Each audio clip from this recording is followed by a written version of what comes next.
Lee Marvin tells us about the 7 actors he can stand. Lee Marvin was born on February 19, 1924 in New York City. Marvin grew up in a family that loved the military. His dad was a World War I soldier and his brother would also fight in wars. This early time around tough army life changed the tough guy image that would make him famous later. He went to schools in Florida and New Jersey, but was a wild kid, always getting in trouble and having a hard time following strict school rules. His early years showed the rebel side and strong feelings that he later used in his movie roles.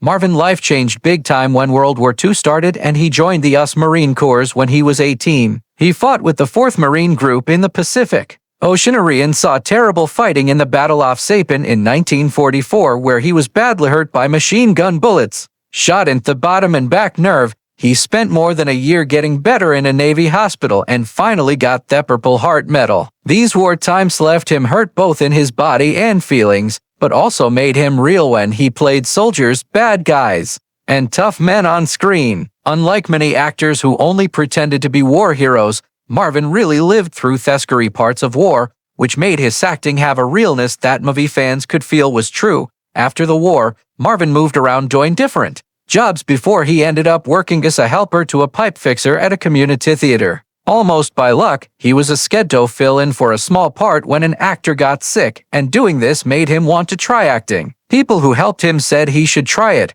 so he started learning in New York, studying at the American Theater Wing. His strange height, tough looks, and natural strong feelings made him special, and he soon moved from stage work into movies and TV shows. Marvin's early Hollywood job was doing small parts as tough guys, bad guys, and soldiers, mostly in cowboy movies and war movies. His big break came in the 1950s with good small parts in movies like The Big Heat, 1953, where he played a scary gangster, and Bad Day at Black Rock 1955, where his scary presence made the movie more exciting. All through that time, he became one of the best bad guys in Hollywood, bringing toughness and scariness to every part.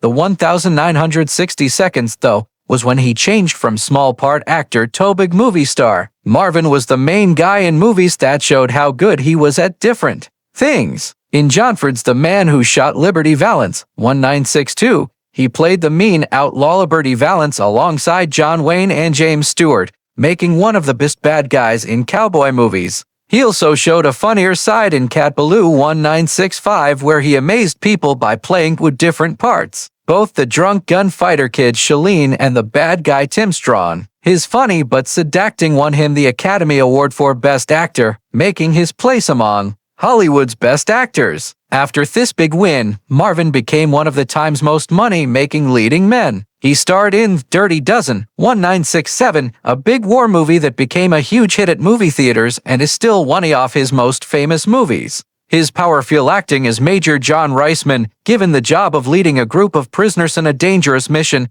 connected with people watching and changed later groups of war and action movies. Other great movies included Point Blank, 1967, a cool, dark crime movie where he played a guy who never gives up, and Paint Your Wagon, 1969, a musical where he surprised people by singing, though in his raw, off-key way. Even with his success, Marvin was known for doing things his own way and not wanting to follow Hollywood's rules. He didn't like the fancy parts of being famous, wanting instead a quiet life of fishing, boating, and living outdoors. He often went away to his home in Tucson, Arizona, or his favorite Baja California, Mexico, where I found peace away from the movie business.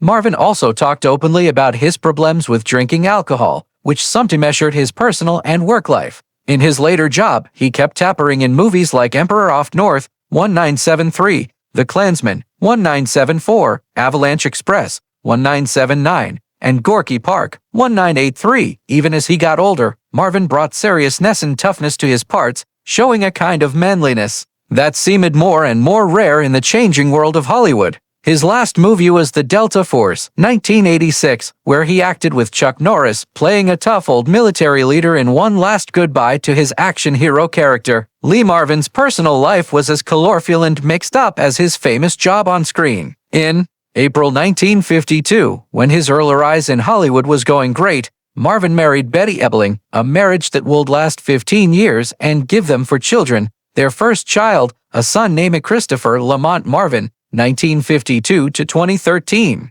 Kept the family name going and lived a full life before dying in 2013. Along with him, the couple had three daughters, Courtney Lee Marvin, Cynthia Lewis Marvin, and Claudia Leslie Marvin, 1958 to 2012. Each child brought happiness and work into Marvin. Often crazy life, balancing his hard life as an actor with his job as a father. Even though Marvin was known by everyone as a tough screen person, his children showed a softer, more reprobate side of him, one that friends and work buddies often said was very different from his hard movie characters. Even with the base of family, the marriage between Lee and Betty was not easy. The stress of Hollywood life, Marvin's heavy drinking, and his crazy behavior made things hard that finally became too much to handle. After living apart that lasted 2 years, the couple's marriage officially ended in divorce in January 1967.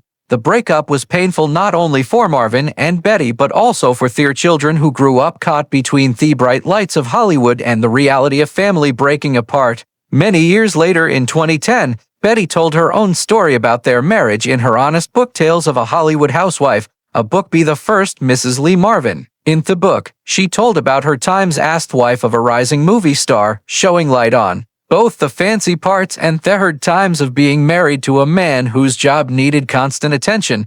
Betty even said that Marvin had cheated during their marriage, saying that he had an affair with famous actress Anne Bancroft, a discovery that added another part of mystery to the already mixed-up story of Marvin's personal life. After his divorce, Marvin's romantic life kept getting public attention, especially with his long and very public relationship with Michelle Triola, a woman who became important not only to his personal story, but also to American legal history. Their relationship ended in one of the most famous money lawsuits of the 1970s, a case that tested the rules of living together rights and made headlines across the country. But after the craziness of that relationship, Marvin found some calm and comfort when he got back together with Pamela Feely, his childhood girlfriend. The getting back together was more than just romantic love again. It was a return to knowing each other, comfort, and the simple times of earlier days before fame had made his life hard. The two married in 1970, and unlike Marvin's earlier relationships, this marriage lasted. Pamela stayed by his side through the good and bad times of his later job as well as during his getting sick health in the 1980s,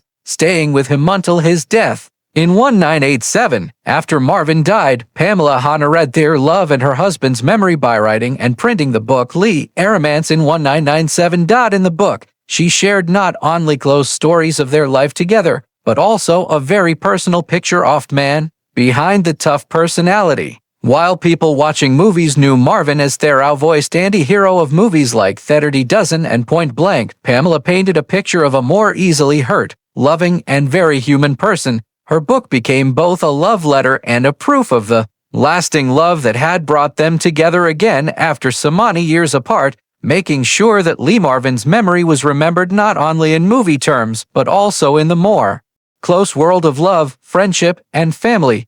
Lee Marvin, the tall, rough-voiced actor with a reputation for being tough, did not hold back when it came to his feelings about his fellow actors. Known for being very honest and often grumpy, Marvin once shocked Hollywood by openly saying that there were certain actors he just could not stand. When asked to say names, Marvin did not wait. He quickly said a list of 7 men in the business who, for one reason or another, bothered him the wrong way. Each name had its own history of anger, work fights, and personality problem that showed as much about Marvin himself as it did about those he hated. John Wayne, even though many fans thought Marvin liked Wayne because they had both built jobs on war movies and cowboy movies, Marvin secretly disliked him. The two fought during the making of Theko Mankaris and later during their Academy Award competition. Marvin, who had fought in World War II and been hurt in combat, felt angry about Wayne's carefully built-up image as a war hero when, really, Wayne had never served in the military. He reportedly said Wayne acted like a soldier better than anyone,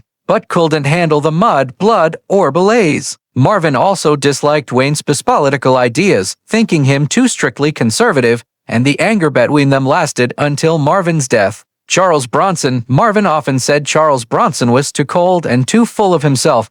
They worked in similar types of movies, rough action movies, but Marvin thought Bronson couldn't do different things and used too much as tough looks rather than emotional deep acting. He also said Bronson was unfriendly and wouldn't work well on the movie set, refusing to talk with other actors. Bronson's quiet and moody personality fought with Marvin's loud and fighting nature. Marvin once joked, "Working with Bronson is like talking to a wall, except the wall has more personality." Robert Mitchum. While both were known for their tough personalities, Marvin and Mitchum never got along. Marvin said Mitchum was lazy, often showing up to movie sets not ready or drunk, and he felt angry about what he saw as Mitchum's easy way through parts. Mitchum, on his side, made fun of Marvin's intensity and habit to take over scenes. Their shared dislike got worse when they met at a Hollywood party where Marvin said Mitchum was sleepwalking through whole movies. To which Mitchum said back, "At least I didn't yell my lines like I'm still in boot camp." Telly Savalas. Marvin had little patience for actors who he felt were more worried about their image than the skill of acting, and Telly Savalas fell right into that group. Marvin disliked Savalas' self-promotion, his focus on his special bald look, and his reputation for being difficult with directors. On the set of The Dirty Dozen, Marvin reportedly called Savalas a peacock in combat boots and said he was trying to steal scenes. Their competition created such anger that crew members often had to keep them apart between takes. Yul Brynner, another actor Marvin got angry at Wasil Brynner. Brynner's royal, almost standoffish behavior fought with Marvin's drew and tumble way. Marvin disliked Brynner's demand on being center of attention both on and off screen. He often criticized Brynner's control freak habits, especially his way off demanding specific camera angles that made his appearance look better. Marvin once said, "Brynner doesn't act. He just stands there waiting for the light to hit him right." The year hate came to a big point when Marvin turned down a project after learning Brynner was part of it, saying, "I'd rather drink battery acid than share a scene with him." Tony Curtis. Marvin hated Tony Curtis for what he saw as being fake. To Marvin, Curtis showed everything fake about Hollywood: polished looks, charm, and fame without being tough. Curtis's flashy style and wanting to play romantic leads fought with Marvin's view of what real acting should be. Marvin was especially bitter about Curtis's ability to keep a pretty boy reputation, while Marvin, scarred from his war to Messervice, had to fight his way into tough guy parts. Tony Curtis wouldn't last 2 minutes in a bar fight. Marvin also made fun of. Yet, he's treated like some kind of legend. Frank Sinatra. Maybe the most surprising name on Marvin's list was Frank Sinatra. Though Sinatra was loved as both a singer and actor, Marvin thought he was arrogant, moody, and rude to actors and crew. Marvin, who had little patience for what he saw as unprofessional behavior, had problems with Sinatra's habit to show up late, leave early, and expect a very own to change around his schedule. Their fight on the set of The Dirty Dozen. Sinatra was originally part of it before pulling out, left Marvin with nothing but hate. He later described Sinatra as the kind of guy who thinks the world owes him clapping just for walking into a room. Lee Marvin list of 7 hated actors says as much about this never giving up personality as it does about the men he disliked. Marvin, a decorated Marine veteran carried both physical scars and a blunt worldview, had little patience for what saw as showing off, laziness, or ego-driven behavior in Hollywood, whether his criticisms were fair or colored by his own gruff nature. Marvin never backed down from speaking his mind. To the end of his life, has stayed the rare actor who would rather burn bridges than pretend to like someone he hated. A heavy smoker and drinker, Marvin had health problems by the end of his life. In December 1986, Marvin was put in the hospital for more than 2 weeks because of a sickness related to coccidioidomasis. He went into breathing problems and was given steroids to help his breathing. He had major stomach ruptures as a result and had surgery. Marvin died of a heart attack on August 29, 1987, aged 63. He was buried with full military honors at Arlington National Cemetery.